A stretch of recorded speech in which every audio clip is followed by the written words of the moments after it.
ఇకపోతే మూడో అంశం అంటే చాలా రోజులు అయింది కాబట్టి ప్రెస్ మీట్ మన విజయనగరంలో మాజీ మంత్రి గారు, మాజీ ఎమ్మెల్యే గారు, మాజీ పార్లమెంట్ సభ్యులు, ప్రస్తుత గవర్నర్ గారు ఈ మధ్య 2-3 సార్లు మా పార్టీ ఆఫీస్ గురించి స్టేట్మెంట్ ఇచ్చారు. మా పార్టీ ఆఫీస్ గురించి ఇచ్చారు కాబట్టి నేను ఇంటర్వ్యూ ఏం మాట్లాడతాను. దయచేసి అశోక్ గజపతిరాజు గారు ఎక్కువగా రియాక్ట్ అవ్వకండి.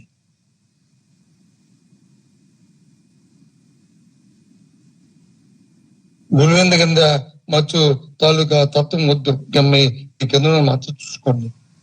తెల్లగొన్నామంటే కాదు. విజయనగరంలో పూర్వం నుంచి ఉన్న అన్ని కూడా మహారాజా గారి పేరు మీద ఉన్నాయి. గౌరవానికి అందరం దాన్ని ఒప్పుకున్నాం, అందరూ అంగీకరించాం. కానీ తర్వాత రాజభరణ ప్రజాస్వామ్యంలో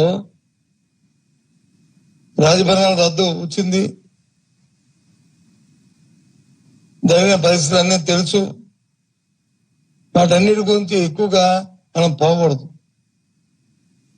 మీ ఆస్తులు వచ్చి ఎవరు తీసుకోవడానికి, ఉండడానికి, లేకపోతే దాన్ని అన్యాయం చేయడానికి ఎవరు తయారుగా లేవు. మేము చేస్తే మేము ఒప్పుకోం. ఒక్క విషయాన్ని మీకు జ్ఞాపకం చేశాను. మాన్సాస్తో అవతకులు జరుగుతున్నాయి.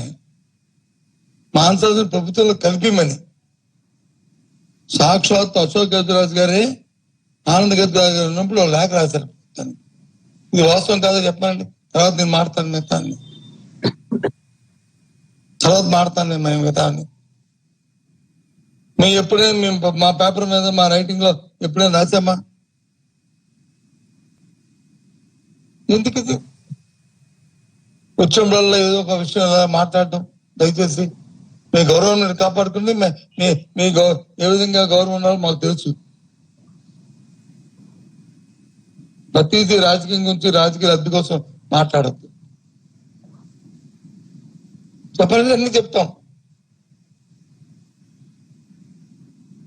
ఈ ఒక్క విషయం చెప్పానండి, స్వయంగా ఆయన రాశారు లేదండి, నేను చెప్తాను తర్వాత.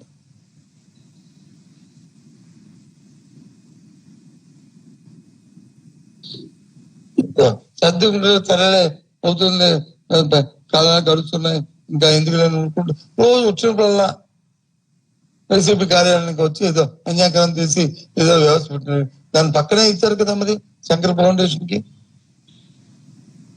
దగ్గర ఉంది కదా. అదేమైనా పార్టీ కార్యాలయమా శంకర్ ఫౌండేషన్? అది ఎవరైనా వ్యక్తిగతంగా ఇచ్చిందా? ప్రభుత్వం ఇచ్చింది. సత్యం సంస్థకి ప్రభుత్వం ఇచ్చింది. మీ పార్టీ కార్యాలయం కలిగించిందో ఈ కార్యాలయం కూడా ప్రభుత్వ స్థానాన్ని. ఎందుకు ఇవన్నీ ప్రతిసారి వచ్చినప్పుడల్లా దాని గురించి మాట్లాడటం, ప్రజల్లో దాని గురించి చర్చ, దాన్ని వచ్చి కొన్ని పత్రికలు వచ్చి ఏదో పెద్ద బ్యాండ్ రైటర్ కింద ఎందుకు ఇది? పొల దగ్గర నీళ్ళు పట్టుకున్నప్పుడు మాట్లాడుకున్న మాటలలాగా ఎందుకు ఇది? చెప్పండి.